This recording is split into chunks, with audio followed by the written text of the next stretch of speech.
Welcome to money talkies.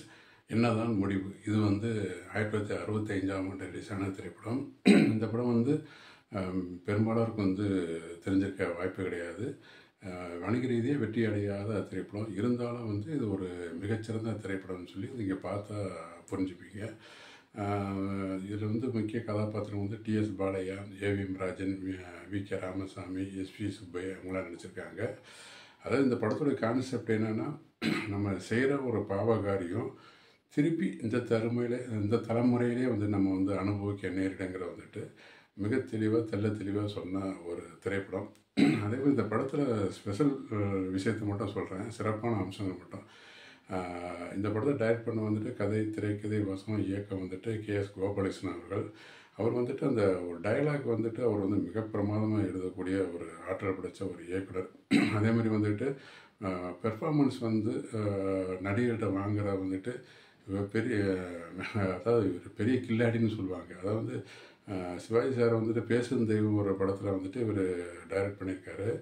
அப்போது ஒரு 7-8 take வரைக்கும் இவருக்கு திருப்தி இல்லைங்கிற அளவுக்கு அவரே கோவப்பட்டு செட்டை விட்டு போகிற அளவுக்கு ஒரு இவருக்கு விரும்புகிற வரைக்கும், அவர் எதிர்பார்க்குற வரைக்கும், அந்த பெர்ஃபார்மன்ஸ் கிடைக்கிற வரைக்கும் அந்த நடிகர்கிட்ட வேலை வாங்கல மிகப்பெரிய கெட்டிக்காரன்னு நான் நிறையா படிச்சிருக்கேன் உங்களுக்கு. அதை இந்த படத்தில் ஒவ்வொரு சீனில் நம்ம பார்க்கலாம். அதே மாதிரி இப்படி எல்லா படங்களும் ஒரு நல்ல ஒரு போர் அடிக்காமல் ஒரு சுவாரஸ்யமான திரைக்கதையோடு கொண்டு செல்றதில் மிக திறமைசாலியான ஒரு இயக்குனர் கே.எஸ். கோபாலகிருஷ்ணன் அவர்கள். இது ஒரு எழுத்தாளர் மகரிஷி எழுதின பனிமலைங்கிற ஒரு நாவலை தழுவி எடுக்கப்பட்ட திரைப்படம். உங்களுக்கு ஒரு படத்தோடைய கடைசி ஒரு ½ அன் ஹவர் இது எப்படி முடிப்பாங்களே அப்படின்னு சொல்லி ஒரு எதிர்பார்ப்பை ஒவ்வொரு சீன் பை சீன் அப்படியே கொண்டு போவாங்க உங்களுக்கு. இது ஒரு படம் நீங்கள் அந்த கதையை கேட்குறக்கிட்ட இந்த படத்தை முழுசாக பாருங்கள்.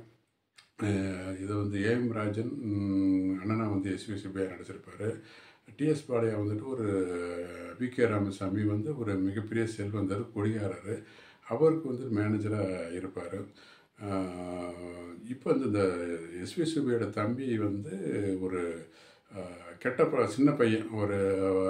அவன் பள்ளிக்கூடத்துக்கு போக மாட்டான், காசு வச்சு விளையாடுவான். இந்த மாதிரி கெட்ட பழக்கம் இருந்தாலும் அவங்ககிட்ட இருக்கிற ஒரே நல்ல குணம் என்னென்னா பொய்யே பேச மாட்டான்.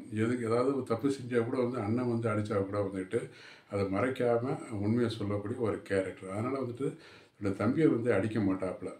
அப்படியேப்பட்ட அண்ணன் ஒரு நாள் இவர் சொன்ன உண்மையை நம்பாமல் அடிச்சு போகிறாப்புல. அப்போ வீட்டை விட்டு ஓடி போயிடறான். அதுக்கப்புறம் தான் படம் டேக் ஆஃப் ஆகி இப்போ படம் ஒரு சுவாரஸ்யமாக கொண்டு போகிறவங்களுக்கு மிகச்சிறந்த திரைப்படம் யூடியூப்பில் இருக்குது. இந்த படத்தை பற்றி கமல் சாரே ஒரு பாராட்டி பேசுனதாக நான் கேள்விப்பட்டிருக்கேன். இந்த படத்தை அவசியம் பாருங்கள். சேனலை மறக்காமல் சப்ஸ்கிரைப் பண்ணுங்கள். நன்றி, வணக்கம்.